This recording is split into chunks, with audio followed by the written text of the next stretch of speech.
prana from the air, and but everything is light, and we're more than just our bodies and our minds and our emotions, and we are vast, eternal and infinite beings of light. So it makes sense that to bring light into the body, we're increasing the consciousness and our ability to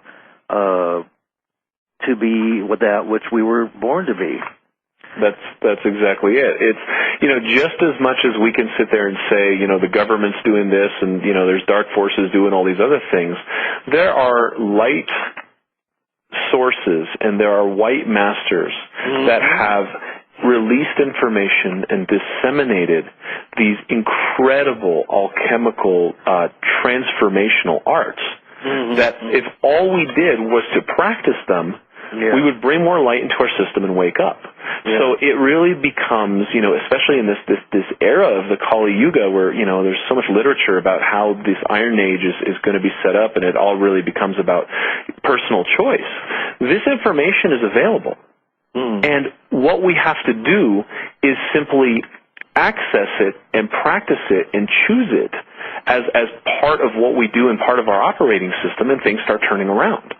So it's that simple, and yes, this light body information has been around for thousands of years. The Tibetans had it, the Hindus had it, the Chinese had it. I mean, it's the Incas had it, and so there's all of these traditions that I kind of draw from, and it's not there's no way to adequately represent any of those traditions in one single book, because there's thousands of people over thousands of years who've dedicated their entire lives to the study of this, and these aren't stupid people.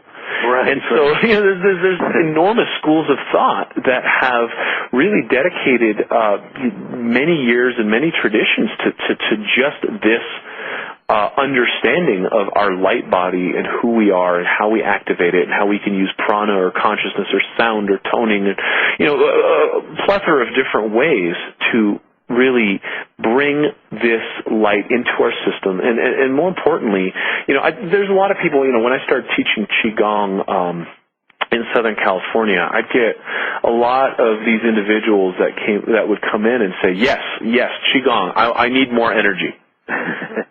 And my answer to that, I humored it for years because I thought, they'd come around and they'd kind of eventually, wake up, and some of them did. But, now my frontline answer to that is, if you want more energy, drink coffee, right? If you want to borrow energy from tomorrow to get through your crazy today, drink coffee, just go ahead and cheat. There's drugs for that. But if you want to wake up and activate your light flow and to really step into the game of awakening and enlightenment, then let's talk about Qigong. Then let's talk about transformation. People are using all of these things. I talk about this with my yoga friends all the time. People need their yoga pill. They need their yoga fix. I'm so stressed out, I got to go to a yoga class, right? And sure, I'll take that over Prozac, right? Right. That's not that. The goal of yoga isn't there to be another Band-Aid in your crazy life. It's there to teach you. It's there to teach you how to live your life so that you live a balanced, healthy, light-filled life. Right. Absolutely. Well, a lot of New Age people and spiritual people throughout the ages have talked about the luminous body, and in the Bible and various other texts, they talk about the aura around the halo or the golden light. And do you feel that they're referring to the divine light that is accumulated within a person who is able to work on themselves to that extent? I mean, you've had masters who have taught you, and what are some of the things that you've seen from them that you have proven for yourself are possible?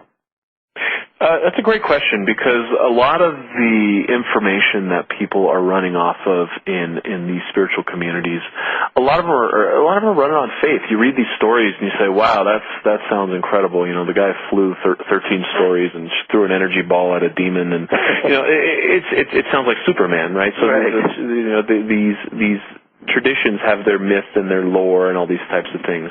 And so where the rubber really hits the road is your personal experience of this.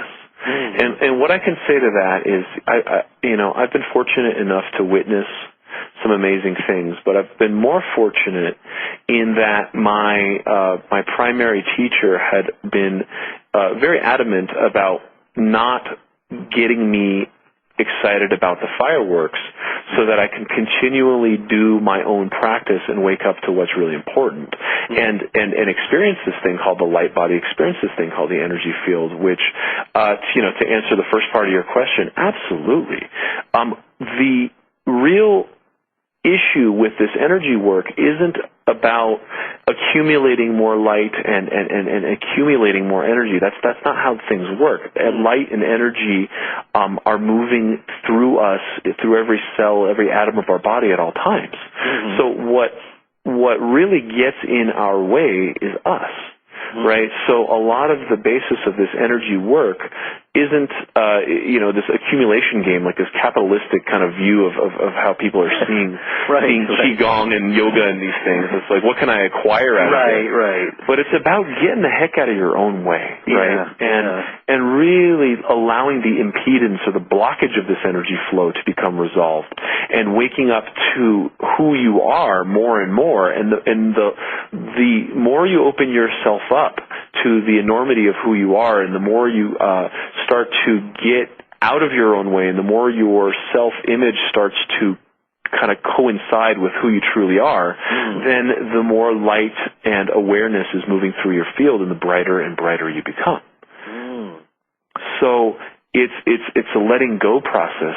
It's about unwinding into who you really are, and stop trying to emanate this person who you think you ought to be for society and for your parents and your wife and all of it, right? We're all just a bunch of fakers. Yeah, absolutely. That sounds like a lot is about removing the unnecessary and the false, and allowing what's more real and authentic to emerge. Yeah, amen to that. Real and authentic is something that I find is oftentimes missing from the spiritual community. There's so much. I was just at this green thing in Los Angeles where there's all these people that are saving the world and are so smug about it. It's just because you eat organic doesn't mean you're awake. Just because you are involved in a couple causes doesn't mean that you can go about being arrogant about who you are in life. Right. And so there's all these little partial awakenings that people have to one or two little facets of what might be good for you, and then then their identity and their ego just latches onto that, and then it's just the same thing, different flavor. Exactly. Yeah, look at me. I'm a this. I'm a that. I'm changing the world. That's it. I'm organic. I'm a Buddhist. I'm a Kabbalist. My God's better than yours. Stay on your side of the fence. It's all nonsense. Oh, my God. You're a lost soul. You're just so unconscious. That's it. And so that reductionist way of looking at reality in the world is all based on our own kind of defense mechanisms and our own shadow crap that we haven't analyzed and really gotten into. Right, absolutely. And then, unfortunately, it's a quantum entanglement because there's so much that is, it's like we've woven a cobweb around ourselves all our lives, which is not even our own. And it's a cocoon of ignorance. And we can't even begin to see what we really are until we get out of the cocoon, but we can't get out of the cocoon without first destroying it.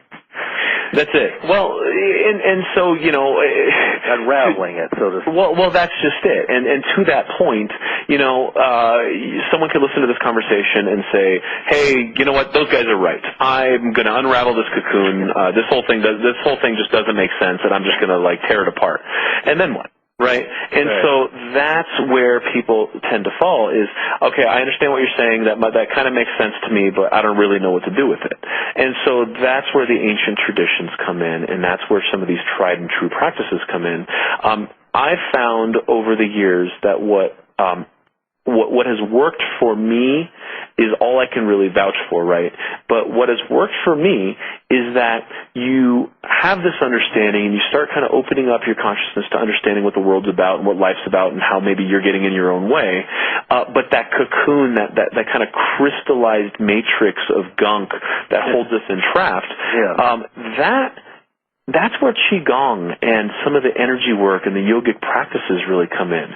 Because as we use our prana and our air and our breath work with our consciousness to move energy through our field, what that does is it automatically starts unsettling and breaking up the crystalline matrix of this kind of reinforced thought field energy that keeps us constrained and trapped in these lives that we think we need to lead because of all these decisions we've made that we've obviously thought through so clearly, right? Right. And so the transformational practices become the impetus or the fire underneath to start loosening that up. But it doesn't mean you don't have to read books. It doesn't mean you don't have to analyze yourself. It doesn't mean you don't have to do all these other things. So I know people that'll do Qigong till the cows come home, and they'll just have so much energy that they'll be trying to move, but they won't sit on their cushion and get into the introspective work to wake up to who they are.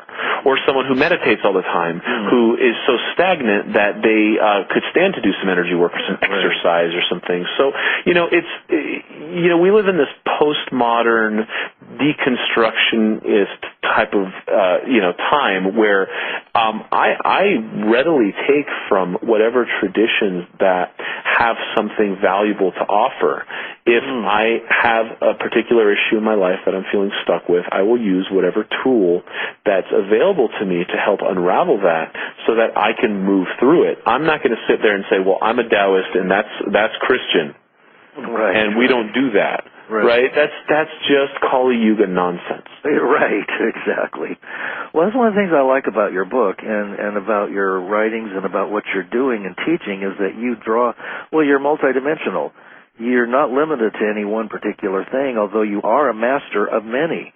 And you pull from so many different, diverse sources. And, your book mentions Gnosis. And, of course, that goes back to the Gnostics and the Archons. And you quote from some other people that I have a great admiration for. So, you are so way ahead there. It's just like, it's refreshing to see, that you're just right on top of it. Well, thank you. That's at least one person on this planet is, maybe the rest of us are all falling down on our faces. Oh, no. We're trying. First of all, I'm just a guy, and I'm a guy who's read some books and basically taken the initiative to ask some questions. But I owe everything to the great masters that I studied with and the great authors who I've read and the great, there's a lot of people out there that are doing phenomenal work. Oh yeah, that's true. There are some really good people just that have been working this, and I'm a relatively young guy. I'm still in my 30s, so I know personally, I know people that I've trained with who've been 40, 50, 60 years holding this fire up and holding it up for people to awaken. And they did it through times where people were just sitting there thinking, herbs, acupuncture, what? What are you, crazy? They were holding the gauntlet and throwing it down in the better living through chemistry era. And so, it's a tremendous honor and a privilege to have studied with them because we owe a debt of gratitude to this whole generation of people through the 60s and 70s that really held it down for guys my age and hopefully generations to come